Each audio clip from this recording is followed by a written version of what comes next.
Hi friends, welcome back. I'm Christina, the manager at the Pacific Beach Library. Thank you for joining me for another day of our read-along together of Emma by Jane Austen.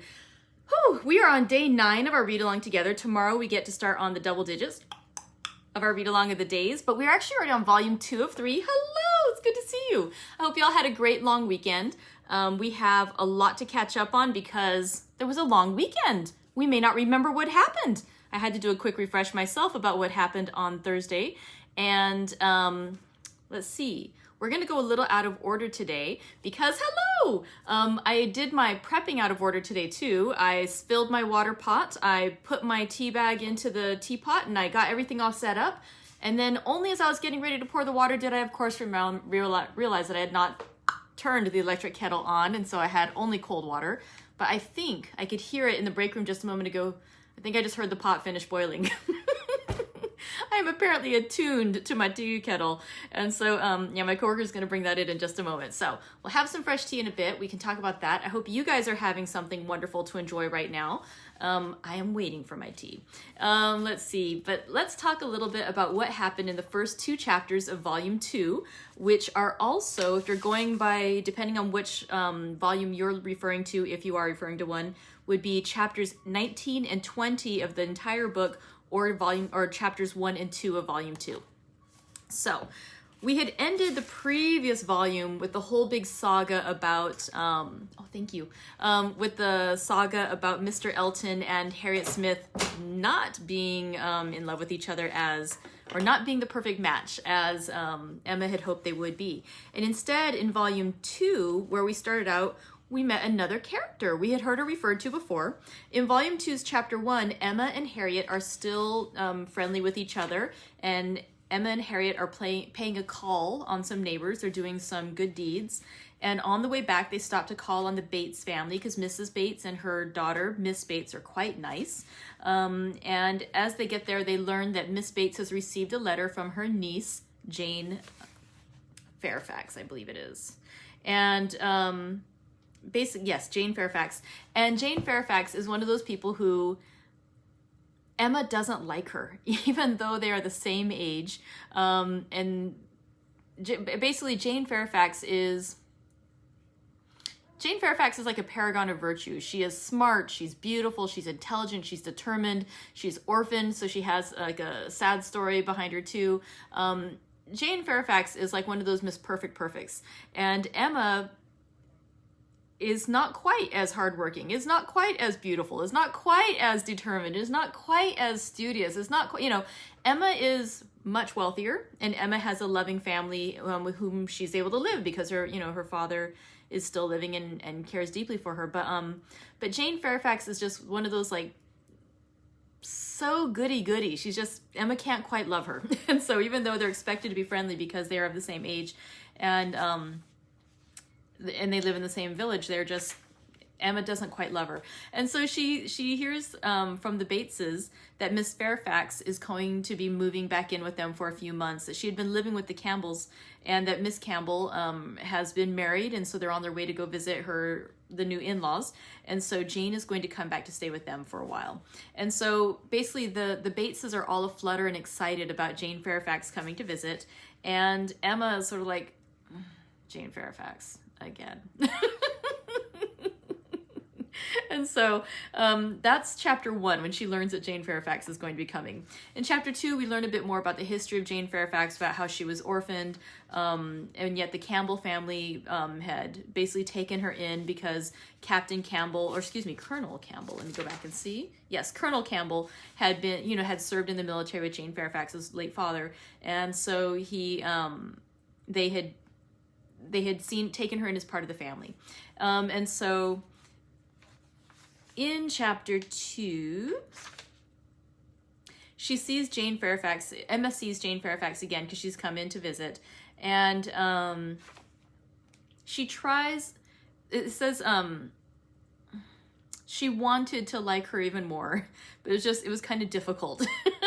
It says like, she left her house, with these softened, charitable feelings as made her look around and walking home and lament that Highbury offered no young man worthy of giving her independence. I mean, that could be a match proper for Jane Fairfax.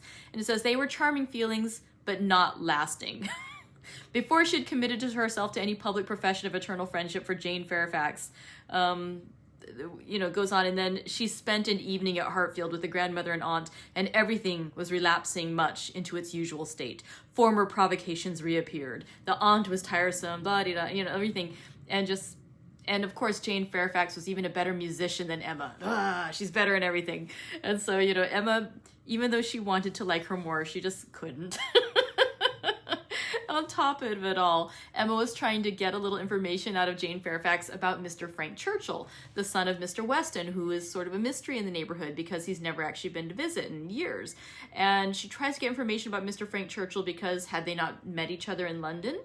And Jane Fairfax just won't tell very much. Just like, she believed he was reckoned a very fine young man. Was he agreeable? He was generally thought so. And so Miss Fairfax is not even doing the good deed to Emma of being a bit more gossipy about Frank Weston,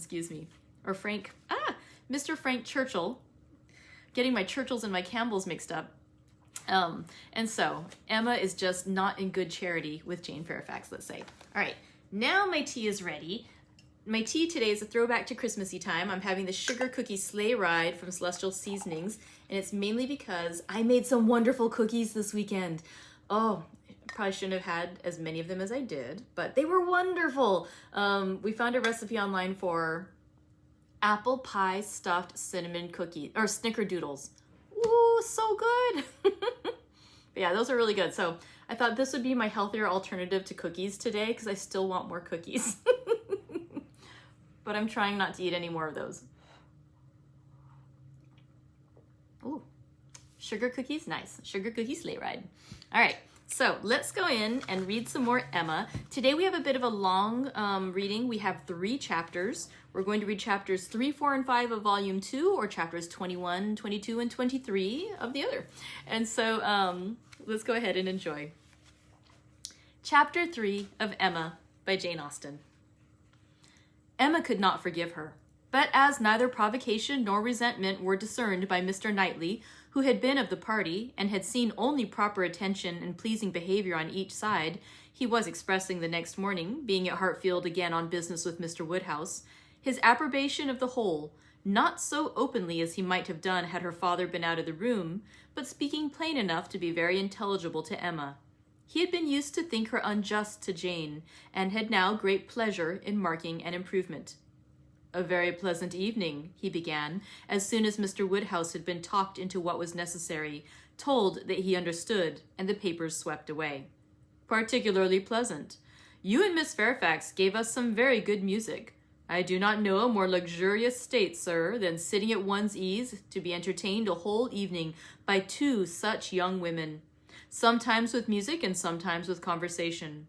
I am sure Miss Fairfax must have found the evening pleasant, Emma. You left nothing undone. I was glad you made her play so much, for having no instrument at her grandmother's, it must have been a real indulgence." "I am happy you approved," said Emma, smiling, "but I hope I am not often deficient in what is due to guests at Hartfield." "No, my dear," said her father instantly, "that I am sure you are not.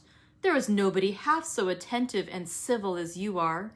If anything, you are too attentive. The muffin last night. If it had been handed round once, I think it would have been enough." "No," said Mr. Knightley nearly at the same time. "You are not often deficient. Not often deficient either in manner or comprehension. I think you understand me, therefore." An arch look expressed, "I understand you well enough." But she said only, "Miss Fairfax is reserved." "I always told you she was, a little, but you will soon overcome all that part of her reserve which ought to be overcome, all that has its foundation in diffidence. What arises from discretion must be honored." "You think her diffident. I do not see it." "My dear Emma," said he, moving from his chair into one close by her, "you are not going to tell me, I hope, that you had not a pleasant evening?" "Oh, no, I was pleased with my own perseverance in asking questions, and amused to think how little information I obtained." "I am disappointed," was his only answer. "I hope everybody had a pleasant evening," said Mr. Woodhouse in his quiet way. "I had. Once I felt the fire rather too much, but then I moved back my chair a little, very little, and it did not disturb me. Miss Bates was very chatty and good-humored, as she always is, though she speaks rather too quick. However, she is very agreeable, and Mrs. Bates, too, in a different way.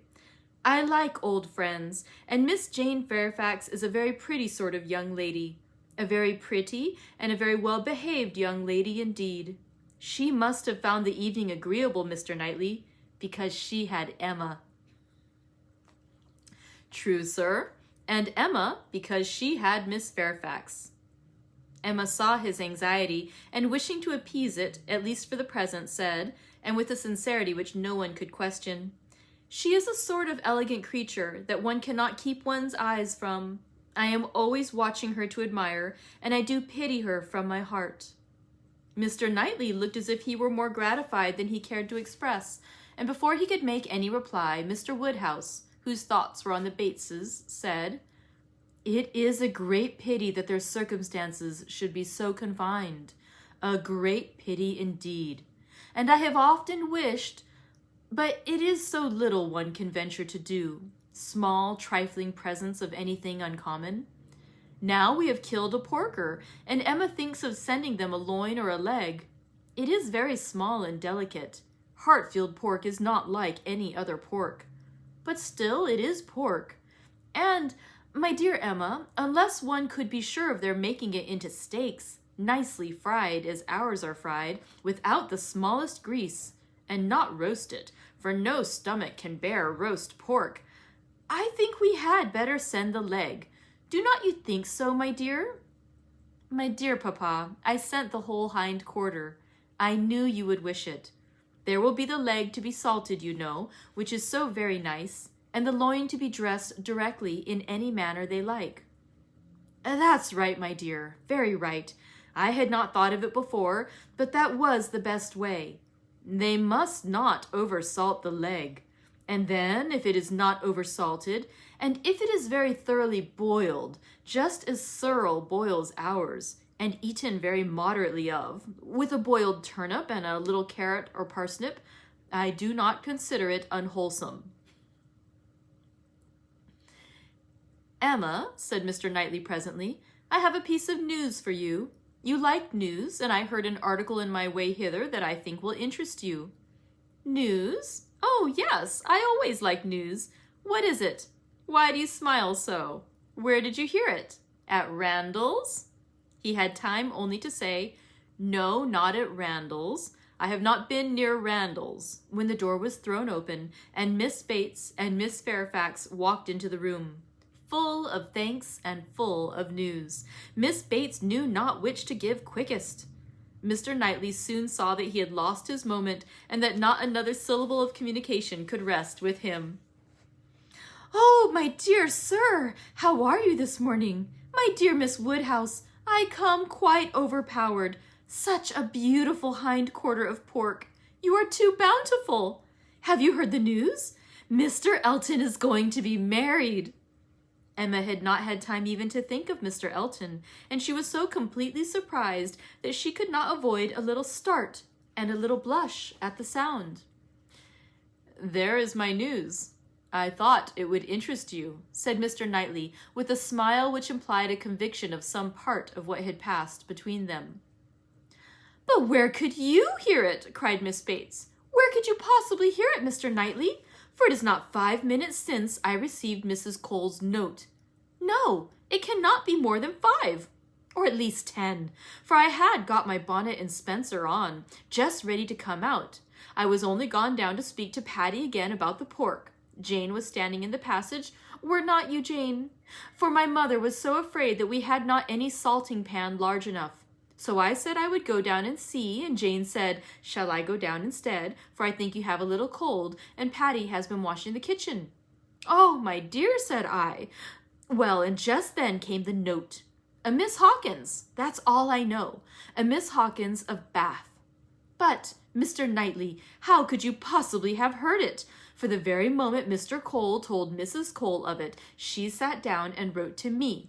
A Miss Hawkins.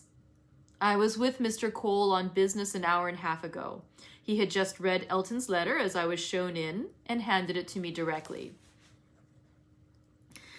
Well, that is quite... I suppose there never was a piece of news more generally interesting. My dear sir, you really are too bountiful.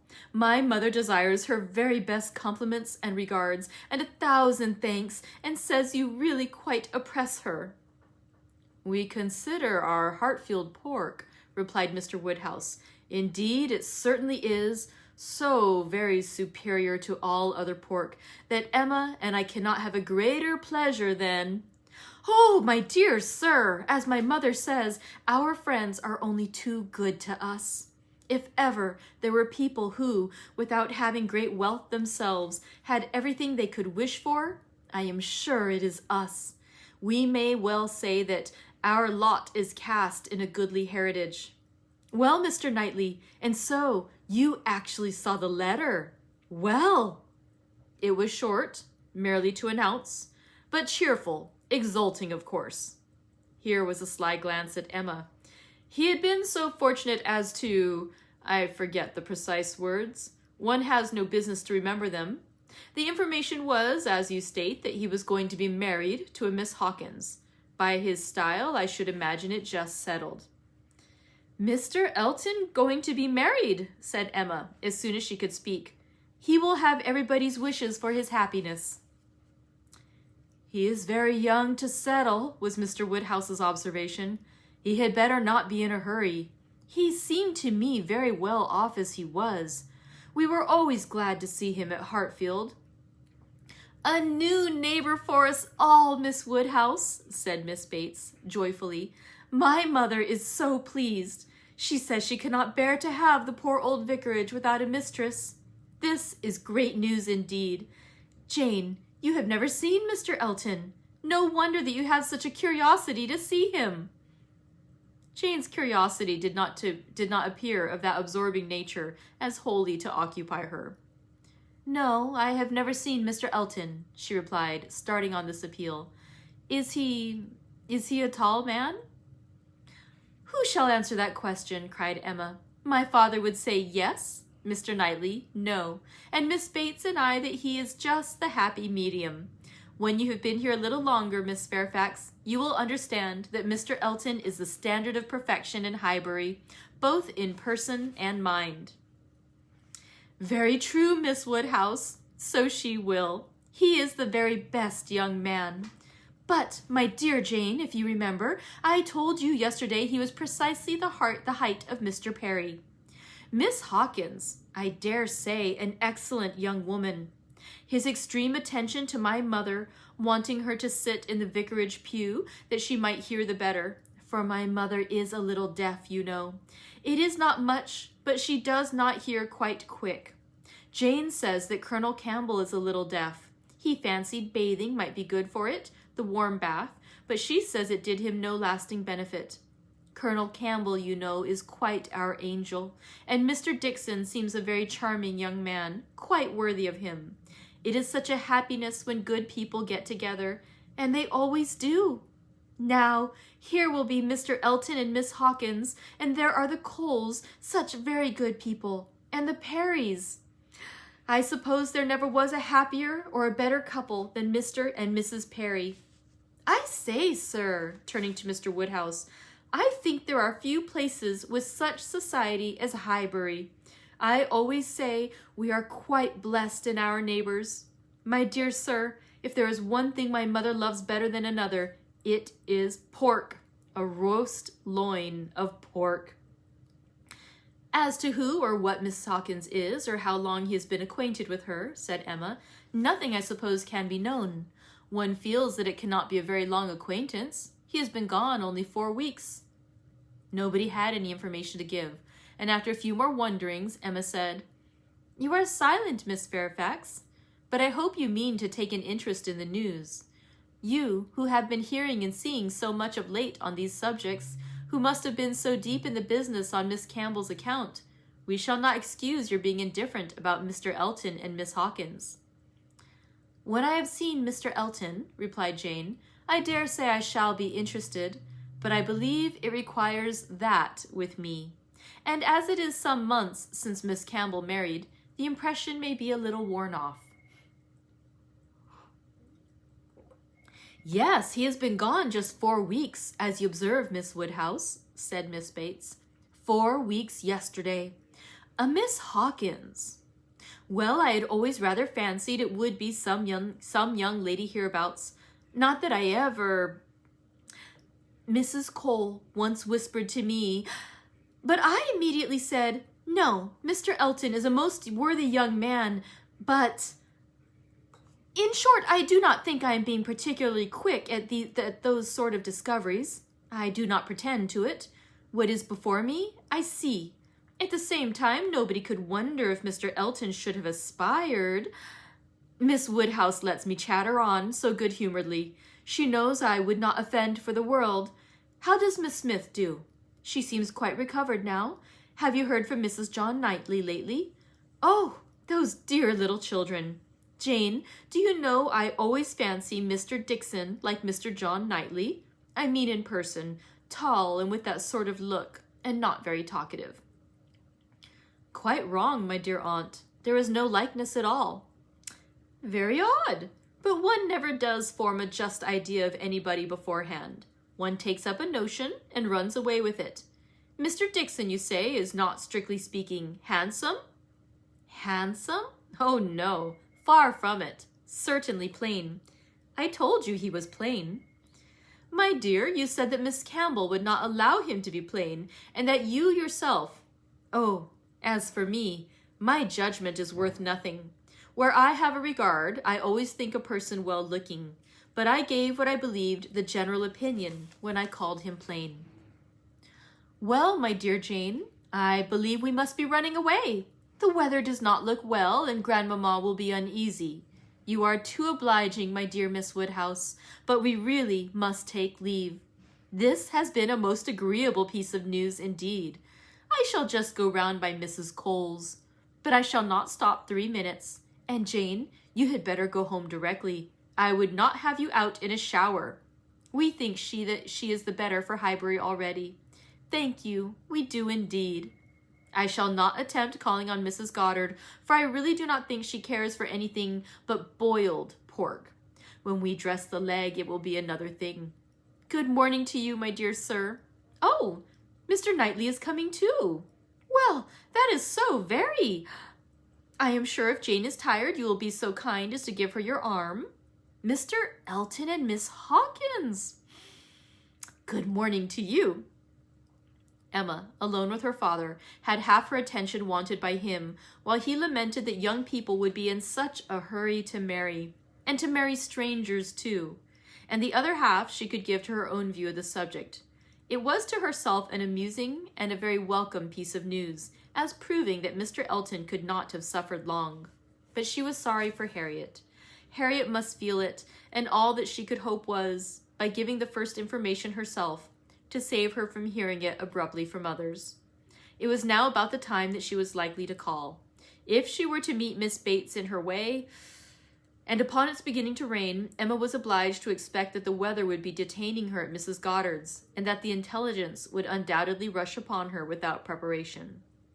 The shower was heavy, but short, and it had not been over 5 minutes when in came Harriet, with just the heated, agitated look which hurrying thither with a full heart was likely to give, and she said, "Oh, Miss Woodhouse, what do you think has happened?" which instantly burst forth, had all the evidence of corresponding perturbation. As the blow was given, Emma felt that she could not now show greater kindness than in listening, and Harriet, unchecked, ran eagerly through what she had to tell. She had set out for Mrs. Goddard's half an hour ago. She had been afraid it would rain. She had been afraid it would pour down every moment. But she thought she might get to Hartfield first. She had hurried on as fast as possible, but then, as she was passing by the house where a young woman was making up a gown for her, she thought she would just step in and see how it went on. And though she did not seem to stay half a moment there, soon after she came out it began to rain, and she did not know what to do. So she ran on directly as fast as she could and took shelter at Ford's. Ford's was the principal woolen draper, linen draper, and haberdasher's shop united, the shop first in size and fashion in the place. And so there she had sat, without an idea of anything in the world, full 10 minutes perhaps, when all of a sudden who should come in? To be sure, it was so very odd, but they always dealt at Ford's. Who should come in but Elizabeth Martin and her brother? Dear Miss Woodhouse, only think! Excuse me. I thought I should have fainted. I did not know what to do. I was sitting near the door. Elizabeth saw me directly, but he did not. He was busy with the umbrella. I am sure she saw me, but she looked away directly and took no notice, and they both went to quite the farther end of the shop, and I kept sitting near the door. Oh dear, I was so miserable. I am sure I must have been as white as my gown. I could not go away, you know, because of the rain, but I did so wish myself anywhere in the world but there. Oh dear Miss Woodhouse. Well, at last, I fancy, he looked round and saw me, for instead of going on with their buyings, they began whispering to one another. I am sure they were talking of me, and I could not help thinking that he was persuading her to speak to me. Do you think he was, Miss Woodhouse? For presently she came forward, came quite up to me and asked me how I did, and seemed ready to shake hands if I would. She did not do any of it in the same way that she used. I could see she was altered, but however, she seemed to try to be very friendly, and we shook hands and stood talking some time. But I know no more what I said. I was in such a tremble. I remember she said she was sorry we never met now, which I thought almost too kind. Dear Miss Woodhouse, I was absolutely miserable. By that time it was beginning to hold up, and I was determined that nothing should stop me from getting away. And then, only think, I found he was coming up towards me too, slowly, you know, and as if he did not know what to do. And so he came and spoke, and I answered. And I stood for a minute, feeling dreadfully, you know, one can't tell how. And then I took courage and said it did not rain, and I must go. And so off I set, and I had not got 3 yards from the door when he came after me, only to say if I was going to Hartfield, he thought I had much better go round by Mr. Cole's stables, for I should find the near way quite floated by this rain. Oh dear, I thought it would have been the death of me. So I said I was very much obliged to him. You know I could not do less. And then he went back to Elizabeth, and I came round by the stables. I believe I did, but I hardly knew where I was or anything about it.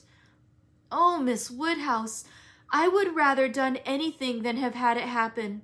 And yet, you know, there was a sort of satisfaction in seeing him behave so pleasantly and so kindly. And Elizabeth, too. Oh, Miss Woodhouse, do talk to me and make me comfortable again.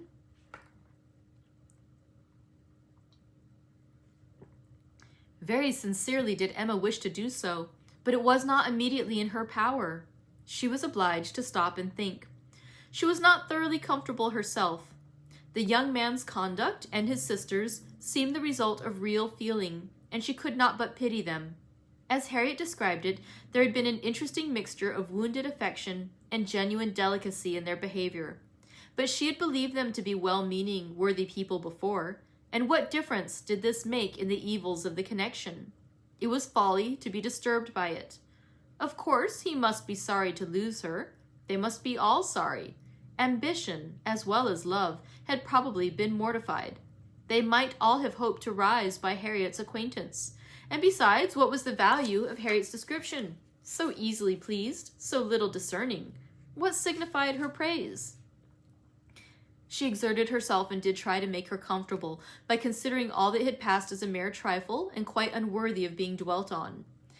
It might be distressing for the moment, said she, but you seem to have behaved extremely well, and it is over, and may never, can never, as a first meeting, occur again, and therefore you need not think about it. Harriet said, very true, and she would not think about it. But still she talked of it. Still she could talk of nothing else. And Emma, at last, in order to put the Martins out of her head, was obliged to hurry on the news, which she had meant to give with so much tender caution, hardly knowing herself whether to rejoice or be angry, ashamed, or only amused at such a state of mind in poor Harriet, such a conclusion of Mr. Elton's importance with her. Mr. Elton's rights, however, gradually revived. Though she did not feel the first intelligence as she might have done the day before, or an hour before, its interest soon increased, and before their first conversation was over, she had talked herself into all the sensations of curiosity, wonder, and regret, pain and pleasure as to this fortunate Miss Hawkins, which could conduce to place the Martins under proper subordination in her fancy. Emma learned to be rather glad that there had been such a meeting.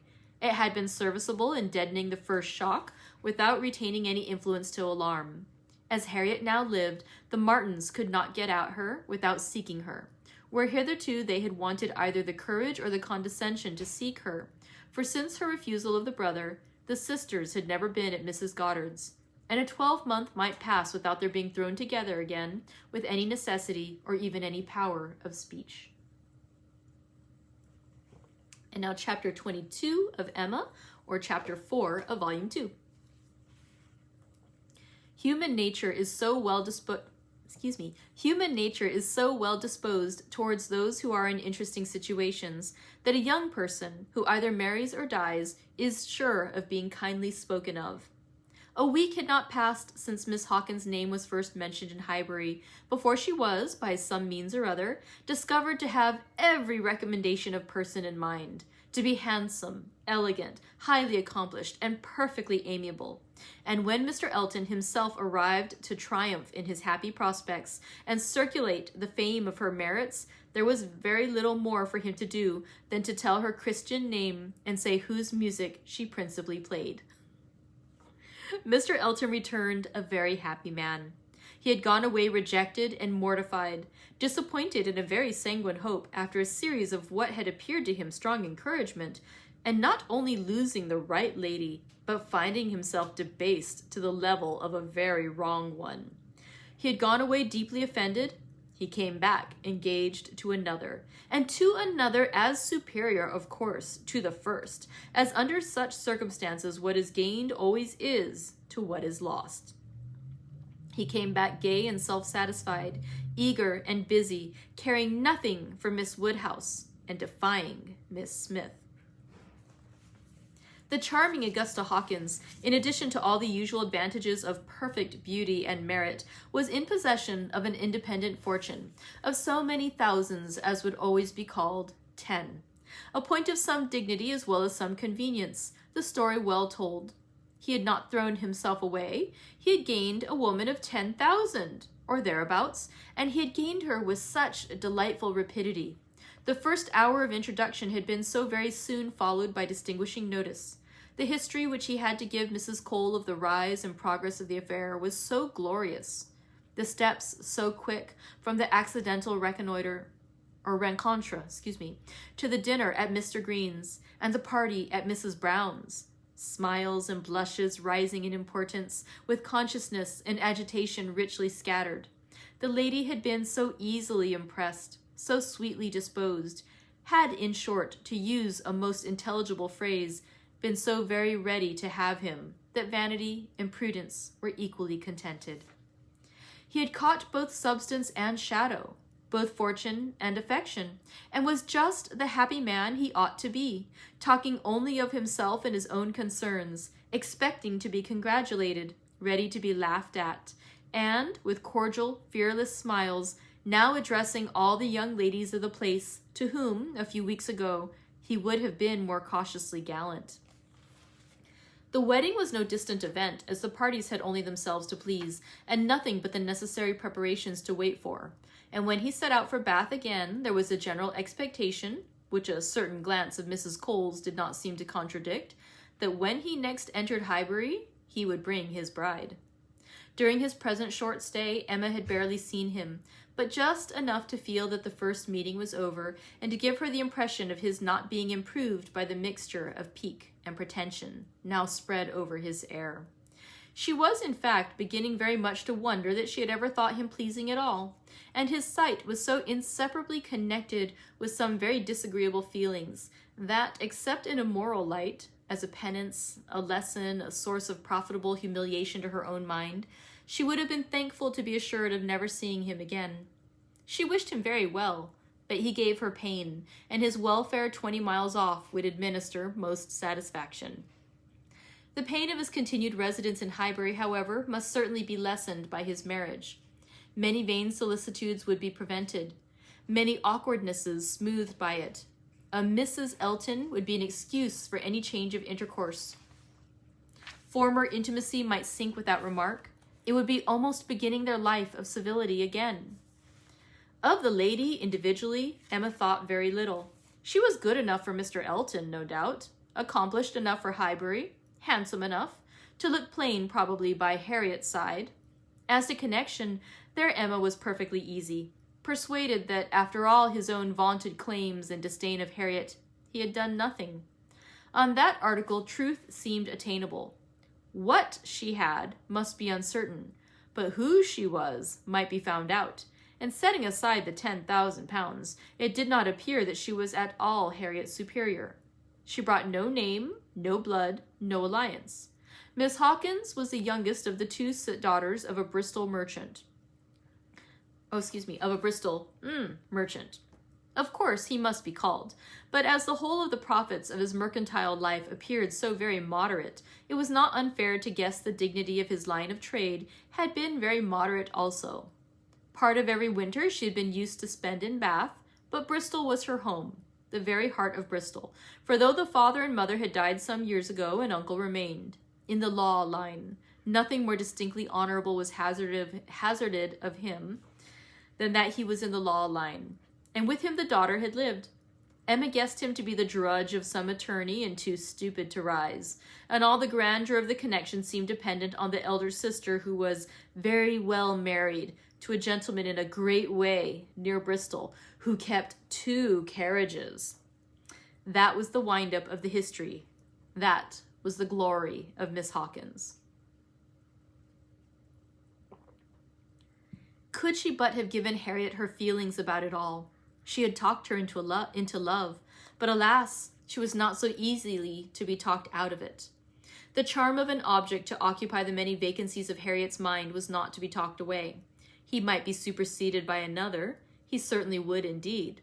Nothing could be clearer. Even a Robert Martin would have been sufficient, but nothing else, she feared, would cure her. Harriet was one of those who, having once begun, would be always in love. And now, poor girl, she was considerably worse from this reappearance of Mr. Elton. She was always having a glimpse of him somewhere or other. Emma saw him only once, but 2 or 3 times every day Harriet was sure just to meet with him, or just to miss him, just to hear his voice or see his shoulder, just to have something occur to preserve him in her fancy and all the favoring warmth of surprise and conjecture. She was, moreover, perpetually hearing about him, for, excepting when at Hartfield, she was always among those who saw no fault in Mr. Elton, and found nothing so interesting as the discussion of his concerns, and every report, therefore, every guess, all that had already occurred, all that might occur in the arrangement of his affairs, comprehending income, servants, and furniture, was continually in agitation around her. Her regard was receiving strength by invariable praise of him, and her regrets kept alive, and feelings irritated by ceaseless repetitions of Miss Hawkins' happiness, and continual observation of how much he seemed attached, his air as he walked by the house, the very sitting of his hat being all in proof of how much he was in love. Had it been allowable entertainment, had there been no pain to her friend or reproach to herself in the waverings of Harriet's mind, Emma would have been amused by its variations. Sometimes Mr. Elton predominated, sometimes the Martins, and each was occasionally useful as a check to the other. Mr. Elton's engagement had been the cure of the agitation of meeting Mr. Martin. The unhappiness produced by the knowledge of that engagement had been a little put aside by Miss Elizabeth Martin's calling at Mrs. Goddard's a few days afterwards. Harriet had not been at home, but a note had been prepared and left for her, written in the very style to touch, a small mixture of reproach with a great deal of kindness. Until Mr. Elton himself appeared, she had been much occupied by it, continually pondering over what could be done in return, and wishing to do more than she dared to confess. But Mr. Elton in person had driven away all such cares. While he stayed, the Martins were forgotten, and on the very morning of his setting off for Bath again, Emma, to dissipate some of the distress it occasioned, judged it best for her to return Miss Elizabeth's visit. How that visit was to be acknowledged, what would be necessary, and what might be safest, had been a point of some doubtful consideration. Absolute neglect of the mother and sisters when invited to come would be ingratitude. It must not be. And yet a danger of a renewal of the it must not be. And yet the danger of a renewal of the acquaintance. After much thinking, she could determine on nothing better than Harriet's returning the visit, but in a way that, if they had understanding, should convince them that it was to be only a formal acquaintance.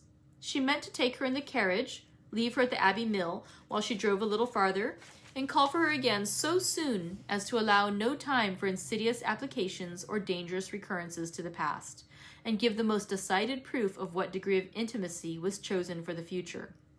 She could think of nothing better, and though there was something in it which her heart could not approve, something of ingratitude merely glossed over, it must be done, or what would become of Harriet?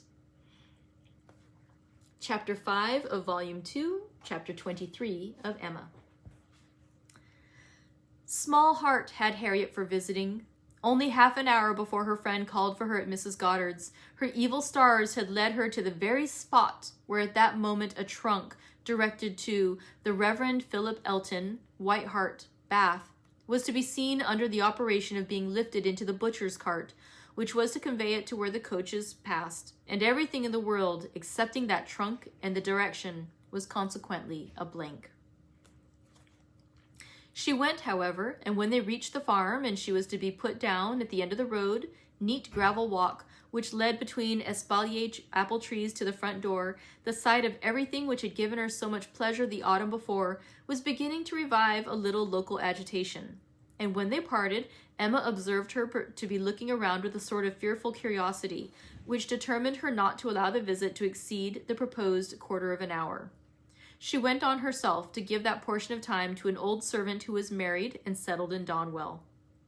The quarter of an hour brought her punctually to the white gate again, and Miss Smith, receiving her summons, was with her without delay, and unattended by any alarmingly young man. She came solitarily down the gravel walk, and Miss Martin just appearing at the door, and parting with her seemingly with ceremonious civility. Harriet could not very soon give an intelligible account. She was feeling too much. But at last Emma collected from her enough to understand the sort of meeting and the sort of pain it was creating. She had seen only Mrs. Martin and the two girls. They had received her doubtingly, if not coolly, and nothing beyond the merest commonplace had been talked about almost all the time, till just at last, when Mrs. Martin saying all of a sudden that she thought Miss Smith was grown, had brought on a more interesting subject and a warmer manner. In that very room she had been measured last September with her two friends. There were the penciled marks and memorandums on the wainscot by the window. He had done it. They all seemed to remember the day, the hour, the party, the occasion, to feel the same consciousness, the same regrets, to be ready to return to the same good understanding, and they were just growing again like themselves. Harriet, as Emma must suspect, was ready as the best of them to be cordial and happy, when the carriage reappeared, and all was over. The style of the visit, and the shortness of it, were then felt to be decisive. 14 minutes to be given to those with whom she had thankfully passed 6 weeks, not 6 months ago. Emma could not picture it all, and felt how justly they might resent, how naturally Harriet must suffer. It was a bad business. She would have given a great deal, or endured a great deal, to have had the Martins in a higher rank of life. They were so deserving that a little higher should have been enough. But as it was, How could she have done otherwise? Impossible. She could not repent. They must be separated. But there was a great deal of pain in the process. So much to herself at this time that she soon felt the necessity of a little consolation, and resolved on going home by way of Randalls to procure it.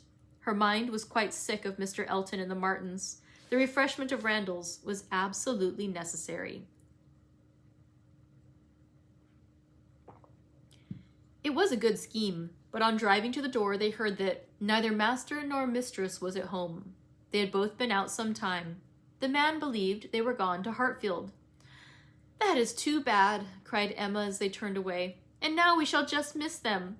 Too provoking. I do not know when I have been so disappointed." And she leaned back in the corner to indulge her murmurs or to reason them away. Probably a little of both, such being the commonest process of a not ill-disposed mind. Presently the carriage stopped. She looked up. It was stopped by Mr. and Mrs. Weston, who were standing to speak to her. There was instant pleasure at the sight of them, and still greater pleasure was conveyed in sound, for Mr. Weston immediately accosted her with, "How do you do? How do you do? We have been sitting with your father. Glad to see him so well. Frank comes tomorrow. I had a letter this morning. We see him tomorrow by dinner time to a certainty. He is at Oxford today, and he comes for a whole fortnight. I knew it would be so. If he had come at Christmas, he could not have stayed 3 days. I was always glad he did not come at Christmas. Now we are going to have just the right weather for him. Fine, dry, settled weather. We shall enjoy him completely. Everything has turned out exactly as we could wish." There was no resisting such news, no possibility of avoiding the influence of such a happy face as Mr. Weston's, confirmed as it all was by the words and the countenance of his wife, fewer and quieter, but not less to the purpose. To know that she thought his coming certain was enough to make Emma consider it so, and sincerely did she rejoice in their joy. It was a most delightful reanimation of exhausted spirits. The worn-out past was sunk in the freshness of what was coming, and in the rapidity of half a moment's thought, she hoped Mr. Elton would now be talked of no more. Mr. Weston gave her the history of the engagements at Enscombe, which allowed his son to answer for having an entire fortnight at his command, as well as the route and the method of his journey, and she listened and smiled and congratulated. "I shall soon bring him over to Hartfield," said he at the conclusion. Emma could imagine she saw a touch of the arm at this speech from his wife. "We had better move on, Mr. Weston," said she. "We are detaining the girls." Well, I am ready." And turning again to Emma, "But you must not be expecting such a very fine young man. You have only had my account, you know. I dare say he is really nothing extraordinary," though his own sparkling eyes at the moment were speaking of very different conviction. Emma could look perfectly unconscious and innocent, and answer in a manner that appropriated nothing. Think of me tomorrow, my dear Emma, about 4 o'clock, was Mrs. Weston's parting injunction, spoken with some anxiety, and meant only for her. 4 o'clock! Depend upon it, he will be here by 3, was Mr. Weston's quick amendment, and so ended a most satisfactory meeting. Emma's spirits were mounted quite up to happiness. Everything wore a different air. James and his horses seemed not half so sluggish as before. When she looked at the hedges, she thought the elder at least must soon be coming out, and when she turned round to Harriet, she saw something like a look of spring, a tender smile even there. "Will Mr. Frank Churchill pass through Bath as well as Oxford?" was a question, however, which did not augur much. But neither geography nor tranquillity could come all at once, and Emma was now in a humor to resolve that they should both come in time. The morning of the interesting day arrived, and Mrs. Weston's faithful pupil did not forget either at 10 or 11 or 12 o'clock that she was to think of her at 4. "My dear, dear anxious friend," said she in mental soliloquy while walking downstairs from her own room, "always over-careful for everybody's comfort but your own. I see you now in all your little fidgets, going again and again into his room to be sure that all is right." The clock struck 12 as she passed through the hall. "'Tis 12. I shall not forget to think of you 4 hours hence, and by this time, tomorrow perhaps, or a little later, I may be thinking of the possibility of their all calling here. I am sure they will bring him soon. She opened the parlor door and saw two gentlemen sitting with her father, Mr. Weston and his son. They had been arrived only a few minutes, and Mr. Weston had scarcely finished his explanation of Frank's being a day before his time, and her father was yet in the midst of his very civil welcome and congratulations, when she appeared to have her share of surprise, introduction, and pleasure. The Frank Churchill so long talked of, so high in interest, was actually before her. He was presented to her, and she did not think too much had been said in his praise. He was a very good-looking young man. Height, air, address, all were unexceptionable, and his countenance had a great deal of the spirit and liveliness of his father's. He looked quick and sensible. She felt immediately that she should like him, and there was a well-bred ease of manner and a readiness to talk, which convinced her that he had come intending to be acquainted with her, and that acquainted they soon must be. He had reached Randall's the evening before. She was pleased with the eagerness to arrive which had made him alter his plan and travel earlier, later, and quicker, that he might gain half a day.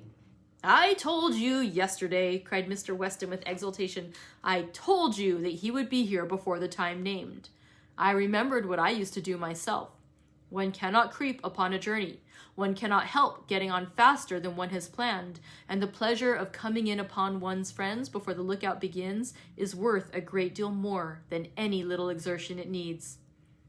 "It is a great pleasure where one can indulge in it," said the young man, "though there are not many houses that I should presume on so far, but in coming home I felt I might do anything." The word home made his father look on him with fresh complacency. Emma was directly sure that he knew how to make himself agreeable. The conviction was strengthened by what followed. He was very much pleased with Randall's, thought it a most admirably arranged house, would hardly allow it even to be very small, admired the situation, the walk to Highbury itself, Hartfield still more, and professed himself to have always felt the sort of interest in the country which none but one's own country gives, and the greatest curiosity to visit. That he should never have been able to indulge so amiable a feeling before passed suspiciously through Emma's brain. But still, if it were a falsehood, it was a pleasant one, and pleasantly handled. His manner had no air of study or exaggeration. He did really look and speak as if in a state of no common enjoyment. Their subjects in general were such as belonged to an opening acquaintance. On his side were the inquiries. Was she a horsewoman? Pleasant rides? Pleasant walks? Had they a large neighborhood? Highbury perhaps afforded society enough? There were several very pretty houses in and about it. Balls? Had they balls? Was it a musical society? But when satisfied on all these points, and their acquaintance properly advanced, he contrived to find an opportunity, while their two fathers were engaged with each other, of introducing his mother-in-law and speaking of her with so much handsome praise, so much warm admiration, so much gratitude for the happiness she secured to his father, and her very kind reception of himself, as was an additional proof of his knowing how to please, and of his certainly thinking it worth while to try to please her. He did not advance a word of praise beyond what she knew to be thoroughly deserved by Mrs. Weston, but undoubtedly he could know very little of the matter. He understood what would be welcome. He could be sure of little else. His father's marriage, he said, had been the wisest measure. Every friend must rejoice in it, and the family from whom he had received such a blessing must be ever considered as having conferred the highest obligation on him. He got as near as he could to thanking her for Miss Taylor's merits, without seeming quite to forget that in the common course of things it was to be rather supposed that Miss Taylor had formed Miss Woodhouse's character than Miss Woodhouse Miss Taylor's. And at last, as if resolved to qualify his opinion completely for traveling round to its object, he wound it all up with astonishment at the youth and beauty of her person. "Elegant, agreeable manners I was prepared for," said he, "but I confess that, considering everything, I had not expected more than a very tolerably well-looking woman of a certain age. I did not know that I was to find a pretty young woman in Mrs. Weston." You cannot see too much perfection in Mrs. Weston for my feelings, said Emma. Were you to guess her to be 18, I should listen with pleasure, but she would be ready to quarrel with you for using such words. Don't let her imagine that you have spoken of her as a pretty young woman. I hope I should know better, he replied. No, depend upon it, with a gallant bow, that in addressing Mrs. Weston I should understand whom I might praise without any danger of being thought extravagant in my terms. Emma wondered whether the same suspicion of what might be expected from their knowing each other, which had taken strong possession of her mind, had ever crossed his, and whether his compliments were to be considered as marks of acquaintance or proofs of defiance. She must see more of him to understand his ways. At present she only felt that they were agreeable. She had no doubt of what Mr. Weston was often thinking about. His quick eye she detected again and again glancing towards them with a happy expression. And even when he might have determined not to look, she was confident that he was often listening. Her own father's perfect exemption from any thought of the kind, the entire deficiency in him of all such sort of penetration or suspicion, was a most comfortable circumstance. Happily, he was not further from approving matrimony than from foreseeing it. Though always objecting to every marriage that was arranged, he never suffered beforehand from the apprehension of any. It seemed as if he could not think so ill of any two persons' understanding as to suppose they meant to marry, till it were proved against them. She blessed the favoring blindness. He could now, without the drawback of a single unpleasant surmise, without a glance forward at any possible treachery in his guest, give way to all his natural kind-hearted civility and solicitous inquiries after Mr. Frank Churchill's accommodation on his journey, through the sad evils of sleeping 2 nights on the road, and express very genuine, unmixed anxiety to know that he had certainly escaped catching cold, which, however, he could not allow him to feel quite assured of himself till after another night. A reasonable visit paid, Mr. Weston began to move. He must be going. He had business at the Crown about his hay, and a great many errands for Mrs. Weston at Ford's, but he need not hurry anybody else. His son, too well bred to hear the hint, rose immediately also, saying, As you are going farther on business, sir, I will take the opportunity of paying a visit, which must be paid some day or other, and therefore may as well be paid now.